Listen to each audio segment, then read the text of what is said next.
Voilà, nous sommes donc de retour sur ce plateau, 7h à l'instant du côté de Nguelmedouka, et c'est l'instant réservé à la lecture des une des journaux parus dans la capitale politique, c'est l'heure de la revue de presse. Nous allons tout de suite nous déporter du côté d'Yaoundé avec M. Ghislain Pierre-Assono qui est en place pour cette première partie. Bonjour messieurs, c'est à vous l'antenne. J'espère que vous êtes en parfaite liaison avec Douala. Le temps pour nous est bien entendu rappeler que juste après Ghislain Pierre-Assono, nous serons de retour ici à Douala avec Aimé Catherine Mokouri pour la seconde partie. Mais pour l'instant, direction Yaoundé. Bonjour Ghislain Pierre-Assono.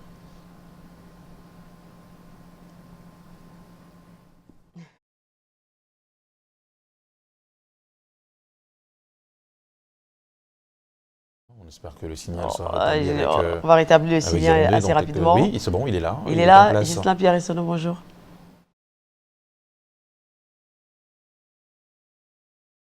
Vous, mais également nos millions de téléspectateurs, ceux du Cameroun et du monde entier, qui sont tous chargés fort d'informations. Bienvenue à cet exercice. Vous êtes à Yaoundé, c'est la capitale du Cameroun.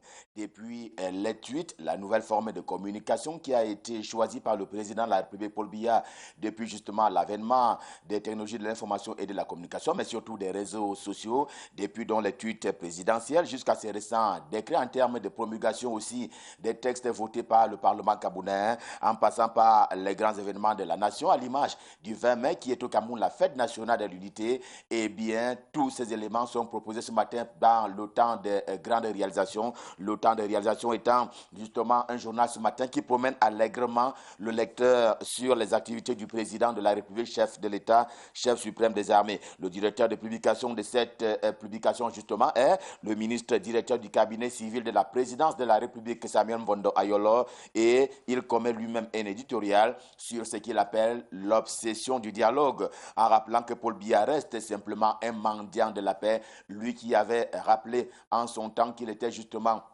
celui-là qui était prêt à mendier la paix sous toutes les formes. Justement, le journal ce matin rend donc compte de tout cela en termes d'opinion, en termes d'éditorial, mais également en termes de faits qui sont donc de nature à dire et à montrer la marche de la présidence de la République. La paix que la région de la Damawa recherche depuis quelques temps maintenant, depuis quelques mois. La région de la Damawa, dont on sait qu'elle était justement en proie à un certain nombre d'enlèvements de la part des personnes sans foi ni loi, qui enlevaient ainsi à la demande des rançons, qui enlevaient ainsi donc des éleveurs et qui exigeaient par la suite des rançons. Et justement, le journal ce matin estime que la paix est simplement revenue. Pour parler du quotidien camerounais à Capitaux Public Cameroun Tribune édition de ce mardi, le journal qui estime et martèle que les forces de sécurité et de défense se sont investies et la paix a été retrouvée. Et voilà donc la belle nouvelle qu'annonce le quotidien Cameroun Tribune ce matin, qui conclut que la paix coule de plus belle dans la région Château d'eau du Cameroun. J'ai donc nommé la Damawa. Par contre, la paix a été mise à rude épreuve hier, ici même à Yaoundé, pour parler des prisons principales et centrales de Yaoundé, les deux étant à Kondengui. Eh bien, la paix qui a donc été mise en péril, ce qui est justement des populations carcérales de la cité capitale. Le jour du jour, c'est le quotidien bleu, le jour d'Aman Mana. Édition de ce jour parle donc des mouvements à la prison de Kondengui à Yaoundé, mouvement des prisonniers, dit-il, de la crise anglophone, leur colère qui est donc montée d'un cran pour faire entendre leur voix sans écho jusque-là selon eux, parce qu'ils estiment qu'ils sont arbitrairement arrêtés et jetés en prison alors qu'ils formulaient une espèce de revendication, de prétentions inhérentes d'ailleurs à tout citoyen camerounais. Le quotidien camerounais d'expression anglaise, The Guardian Post, qui est si proche de cette problématique, est également en kiosque ce jour. Il est passé par là et il précise que le soulèvement ou alors la tentative de soulèvement s'est manifesté par des protestations, car dans leur déclaration, justement, à savoir que ils sont, disais-je tantôt, arbitrairement arrêtés puis jetés en prison. Ils ont aussi entonné, dit-il, l'hymne de la République virtuelle, l'Ambazonia, là-bas à la prison. D'où donc le renforcement de la sécurité qui a été observé dans et autour des prisons principales et centrales de la cité capitale Yaoundé. Et à cette occasion, et à juste titre d'ailleurs, le quotidien Mutation, le journal de Georges Alain Boyomo, celui de la rue de l'aéroport, est allé chercher l'un des plus en vue de ces prisonniers de la crise anglophone, à savoir Sissoko Ayuk Tabé, et qui est donc en mode exclusivité ce matin dans Mutation. L'homme déclare, tel un porte-parole, et qu'il est désormais disposé. Souligner donc ce concept et cette volonté quelque peu nouvelle sous le ciel du renouveau. Eh bien, Ayuk Sissoko Tabé est désormais disposé à un dialogue à condition d'une médiation impartiale, déclare-t-il ce matin dans le colonne du journal Mutation. Il a déjà d'ailleurs annoncé les couleurs de ses prétentions, les prétentions qu'il croit porter au nom donc de tous les Camerounais d'expression anglaise qui formulent ainsi des demandes à l'adresse de la République. Il a déjà montré les couleurs, à savoir les accords historiques, juridiques et même culturels. Il va falloir les réviser pour alterner l'anglais au français, qui sont d'ailleurs les deux langues officielles du Cameroun. Un autre prisonnier du même acabit qui fait la une ce matin du quotidien Émergence, c'est celui-ci, Paul Aya Abine, grosso modo l'ancien haut cadre en termes de magistrature au Cameroun, qui se prononce dans les colonnes du quotidien Émergence ce jour. Il verse simplement sa bile sur le pouvoir de Yaoundé, qu'il décrit comme étant complètement incompétent pour gérer la crise anglophone. Et sur le cas du professeur Maurice Kamto, dit-il, il est formel. Aucun tribunal militaire au monde entier ne connaît des accusations en provenance des civils.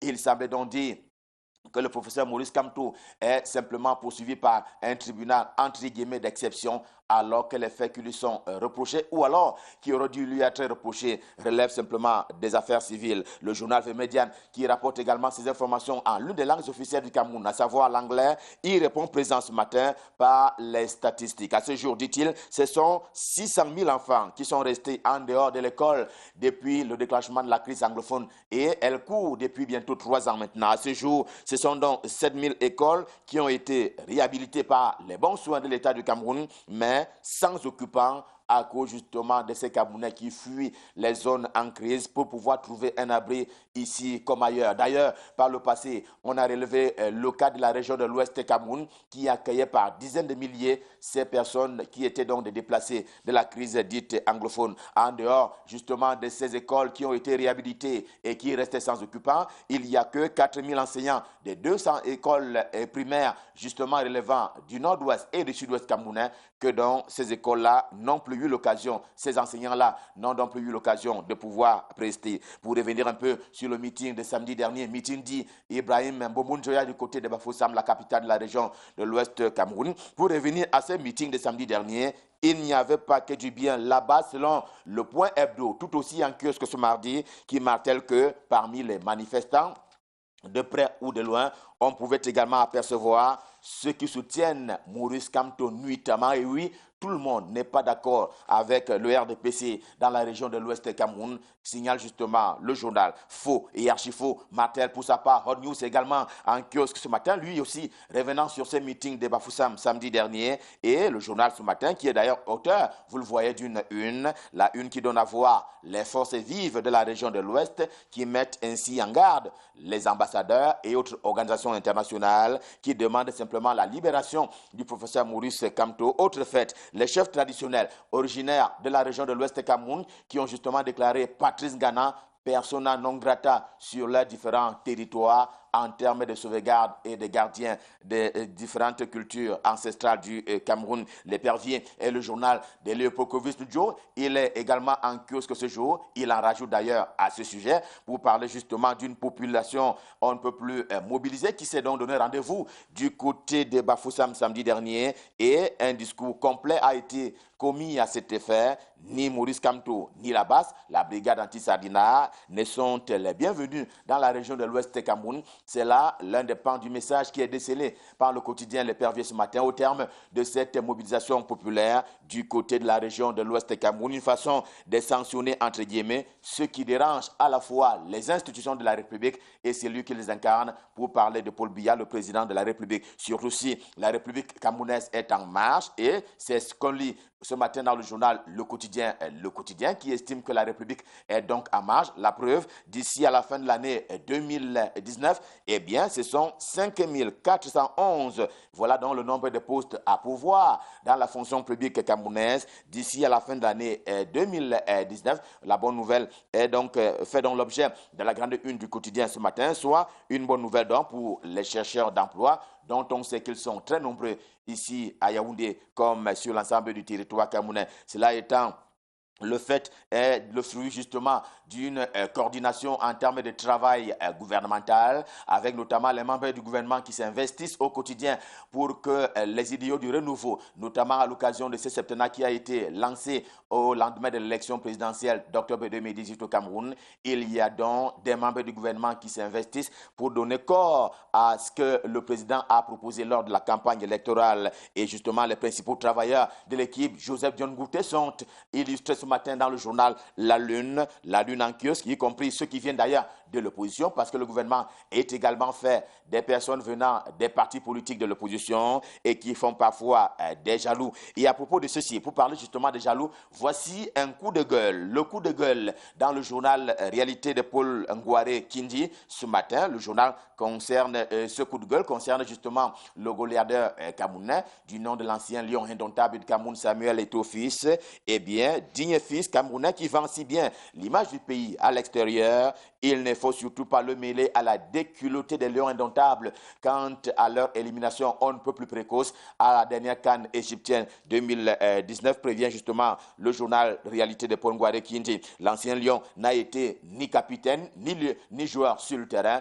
Il n'est donc pas concerné par cette déculottée des lions indomptables. Un peu d'économie ce matin, précisément avec le quotidien L'économie, qui relève, pour s'en féliciter d'ailleurs, les bons points du port autonome de Douala, la capitale économique du Cameroun, qui avance dans son autonomie, si vous voulez, son autonomisation, par la prise de décision, qui elle-même consiste en la gestion coordonnée de toutes les activités du dit port, le port autonome de Douala, qui fait justement partie des entreprises les plus en vue au Cameroun, entreprises publiques et ou parapubliques. Et ce sont justement ces entreprises à caractère public qui intéressent ce matin l'attention, qui retiennent donc l'attention de Saint-Éloi Bidon. Il est premier adjoint au maire de la commune de Yaoundé 6e, ici même à Yaoundé. C'est d'ailleurs une mairie qui est sous la gestion du RDPC, le Rassemblement démocratique du peuple camerounais, son parti politique. Et ce matin, le premier adjoint RDPC de cette commune appelle simplement à la démission en cascade des directeurs généraux illégaux, c'est-à-dire ceux qui sont en marge de la loi, qui ne les autorise pas à rester pendant plus de 9 ans à la tête de ces entreprises. Une invitation donc à rendre le tablier, sinon en restant continuellement à table pour parler de ces DG qui sont là depuis plus de 9 ans, ils vont se somnoler. Et s'ils ne vont pas somnoler, ils vont notamment rôter et même vont se curer les dents. Et à ce moment-là, dit-il, la République sera aux arrêts. On va terminer ce matin par Chap Magazine. C'est un journal camerounais, mais journal People,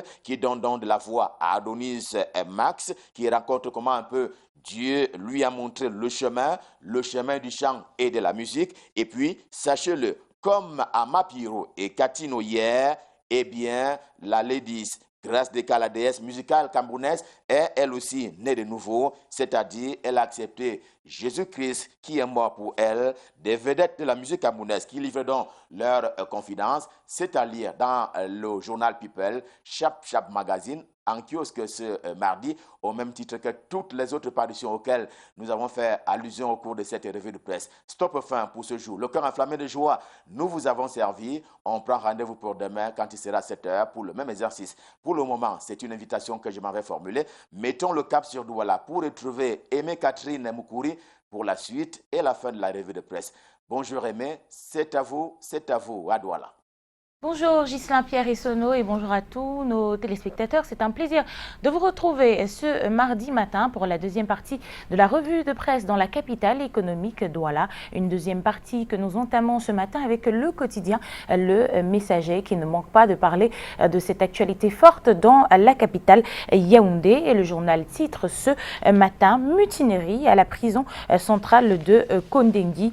Là d'attendre d'être libérés les prisonniers incarcérés dans le cadre de la crise anglophone ont entrepris de crier leur colère hier 22 juillet en arborant les couleurs de la République virtuelle d'Ambazonie et en chantant pour demander aux régisseurs de les renvoyer chez eux. Poussant les geôliers à ouvrir le feu pour les en dissuader, nous raconte le quotidien Le Messager ce matin, qui nous précise que lorsque le journal allait sous presse, la tension n'était pas encore retombée.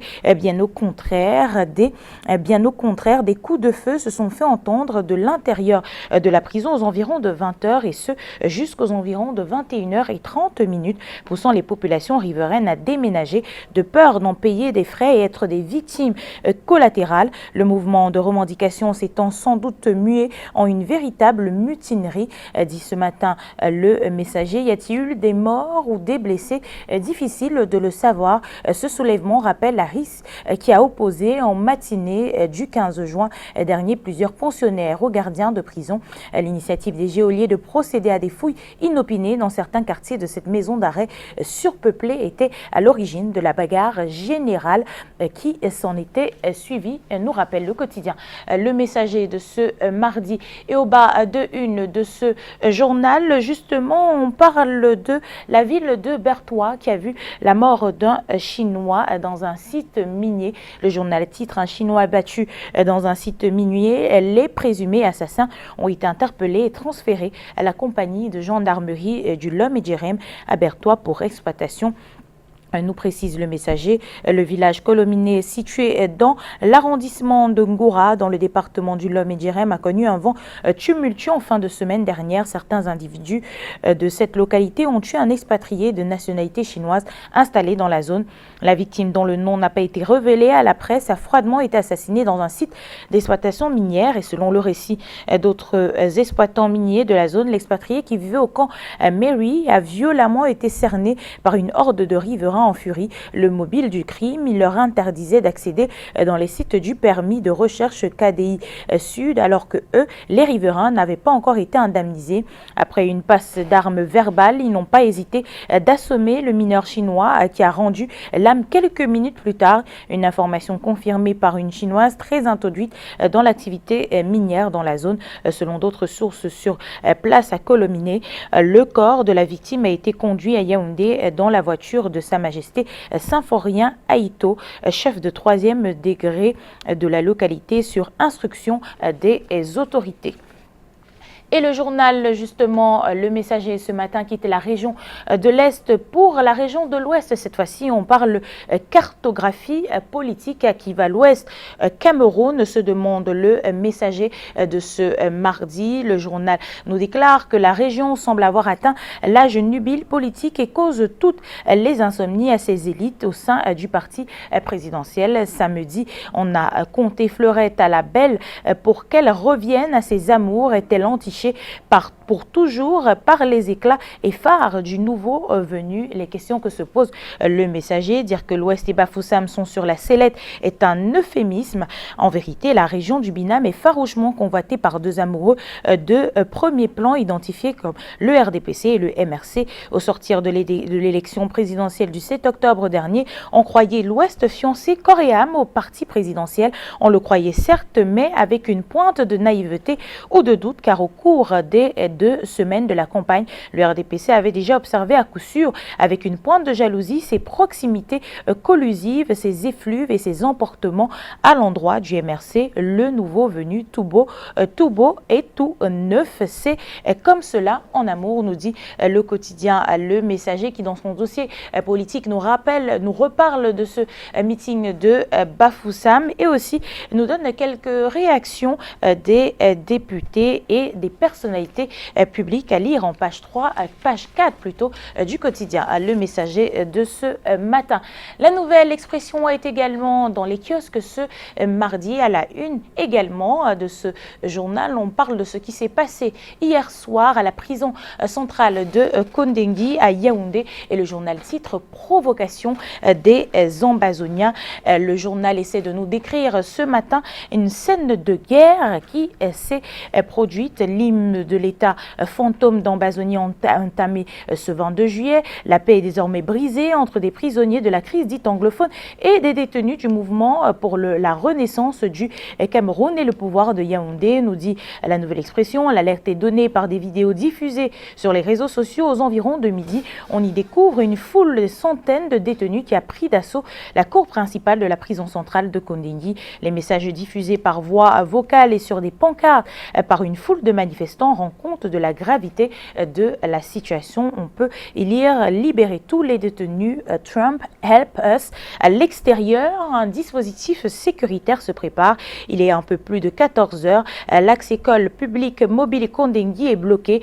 Seuls les véhicules des forces de défense et de sécurité peuvent franchir les barricades, nous racontent ce matin les reporters de la Nouvelle Expression. Et une autre actualité à la une de ce journal ce matin, le journal La Nouvelle Expression nous parle du coup de massue pour la société civile. Tous les constats portés sur la réforme de la Commission nationale des droits de l'homme n'ont pas été pris en compte, à en croire les plaignants déjà remontés avant l'adoption de ce texte sur la forme d'introduction de la dite loi devant le Parlement. Ils sont indignés sur le texte au fond car il comporte des propositions qui s'éloignent des principes de Paris auxquels le gouvernement souhaite pourtant s'aligner. Les plus saillants de ces dispositions sont les suivants. Contrairement aux prescriptions des principes de Paris 1, la loi dans son chapitre 2 consacré aux fonctions de la Commission et notamment ces articles 4, 5, 6 et 7 qui précisent ses attributions dans les domaines de la promotion et la protection des droits de l'homme.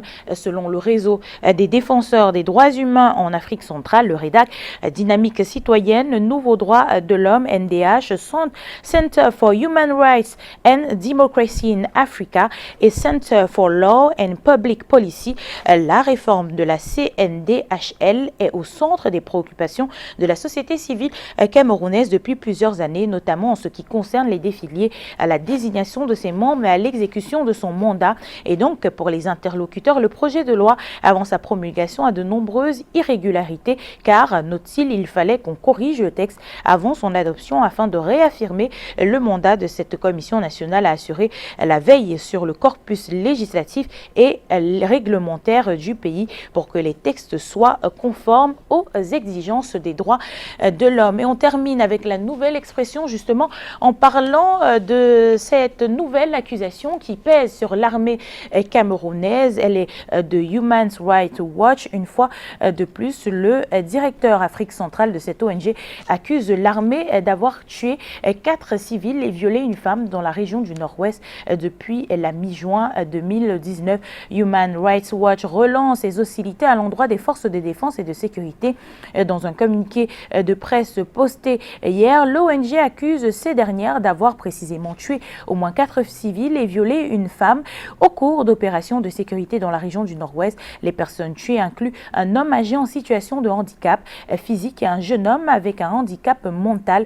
Concrètement, raconte l'organisme, le 21 juin, un groupe d'au moins 20 soldats qui incluait les membres du bataillon d'intervention rapide a tué un homme âgé ayant une mobilité réduite et une déficience auditive et a violé une femme âgée de 40 ans à Kumbo dans la région du Nord-Ouest. Le directeur pour l'Afrique centrale, Lewis Mudje, assure en outre qu'il s'agit d'une infime partie des infractions commises par l'armée dans ces régions-là. Toutes ces accusations de l'organisation non gouvernementale sont balayées du revers de la main par les forces de défense et de sécurité, nous dit la Nouvelle Expression au sein du bataillon d'intervention rapide cité par HRW. Ces nouvelles charges ne révèlent que du mensonge. Des déclarations à lire justement à la page 2 de la Nouvelle Expression de ce matin. Le billet hebdomadaire d'enquête Matila est également à retrouver en kiosque après un bout de temps et ce dernier nous parle de ces manifestations de Genève et de Laurent Esso qui conduit le peuple sawa, titre le journal, dans la condamnation de la brigade anti-Sardinard, faisant comme toute la République le constat amer des agissements méprisables et rédhibitoires à souhait du bande d'individus sans foi ni loi, dit Matila, se réclamant d'un groupuscule dénommé brigade anti-Sardinard dinars qui ont récemment perturbé le séjour privé du couple présidentiel à Genève ensuite, ainsi que la mise à sac en janvier dernier par la même bande des ambassades du Cameroun en France et en Allemagne.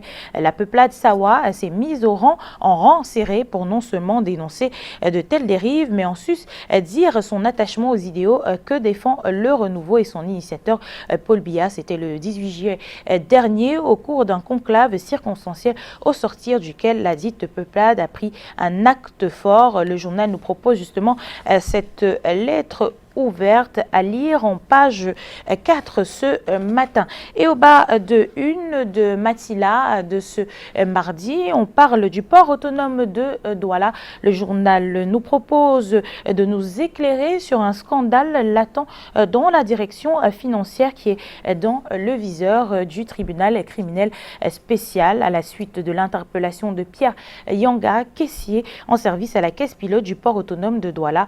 C'est pratiquement toute la direction financière de cette institution portuaire qui est aujourd'hui dans le viseur du tribunal criminel spécial. Il s'agit du caissier central, le chef de service de trésorerie, le chef département finance, le directeur finance et comptabilité. Cyrus Ngo, le directeur général du port autonome, est résolument décidé à nettoyer les écuries d'Ogias au sein de l'institution portuaire dont il a la charge, affirme Matila, au point où aujourd'hui plusieurs responsables du PAD sont dans le viseur du TCS. À en croire les sources, il s'agit bel et bien de Henri Choupé, ancien chef de département de la comptabilité et fiscalité, la caissière centrale Madame Gofana, le chef service trésorerie et l'ancien caissier de la caisse pilote Pierre Yanga. Tous sont soupçonnés d'être complices des actes de prévarication perpétrés par Pierre Yanga, ancien caissier de la caisse pilote du port autonome de Douala. Un article à retrouver dans les pages de Matila ce matin. Et on poursuit la revue de presse avec le journal Hot News qui revient bien évidemment sur ce grand meeting du RDPC à Bafoussam. Les forces vives de l'Ouest mettent en garde les ambassadeurs et organisations internationales qui demandent la libération de Maurice Kamto. D'après Hot News de ce matin, la place des fêtes de la ville de Bafoussam était étroite pour contenir les 40 000 personnes venues réaffirmer leur soutien au président de la République. Une véritable démonstration de cohésion sociale et du vivre ensemble. Ils sont partis de toutes les régions du Cameroun, sans exception, pour participer à cette grande liesse populaire. Et le journal nous précise dans un autre article au bas de cette page que les élites de l'Ouest demandent des poursuites judiciaires contre Patrice Nganan. Le journal nous fait savoir que dans une déclaration commune, celle-ci, on peut lire justement qu'elle condamne fermement les propos génocidaires ou tout discours haineux et stigmatisant mettant à mal la cohésion nationale et la paix sociale, quels qu'en soient les auteurs et le support sur lequel ils sont tenus, nous précise Hot News de ce matin.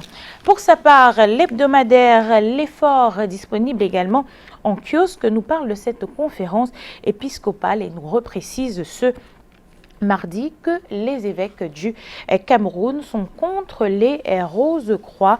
Le journal nous propose la deuxième partie de la lettre pastorale des évêques sur la franc-maçonnerie, les Rose-Croix et la croyance à la sorcellerie.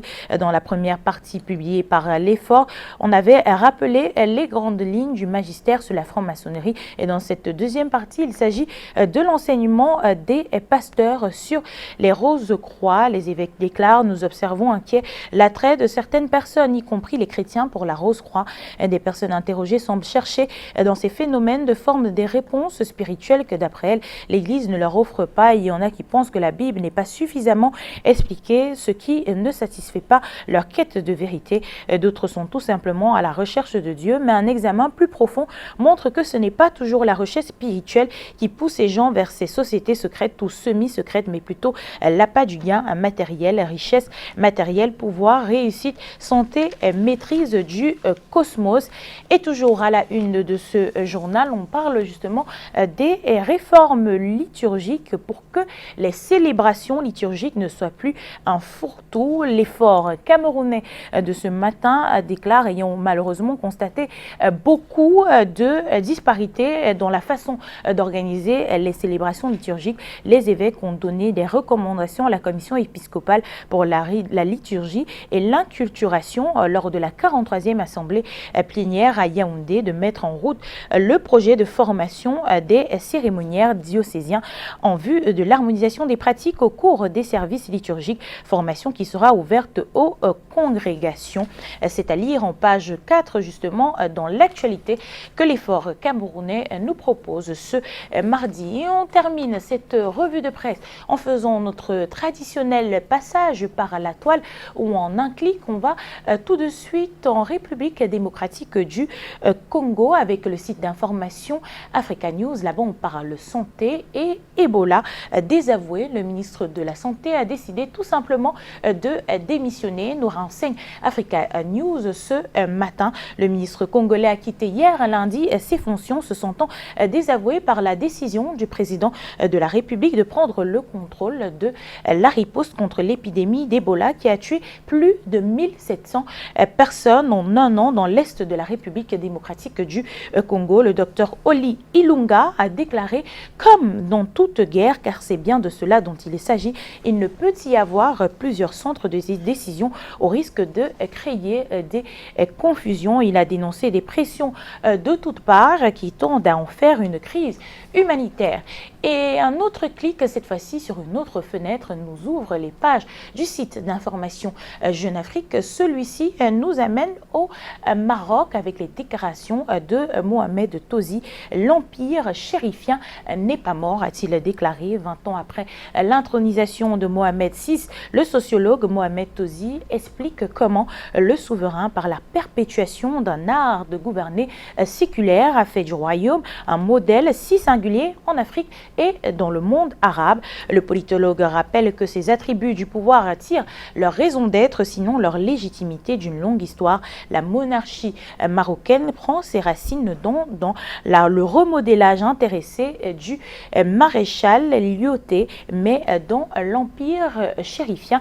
Cette déclaration, ou plutôt cette analyse de Mohamed Tozi, est à lire dans les pages en ligne du site d'information Jeune Afrique, site avec lequel nous mettons un terme à la deuxième partie de la revue de presse. Ce fut un plaisir de vous servir l'actualité vue par la presse papier, mais aussi par la presse numérique. Un plaisir d'être avec vous sur ce plateau. Soflane, Thierry Carole. Merci beaucoup, Aimée Catherine Moukouri. Passez une excellente journée très chère. On aura beaucoup de plaisir à vous retrouver demain pour le même exercice.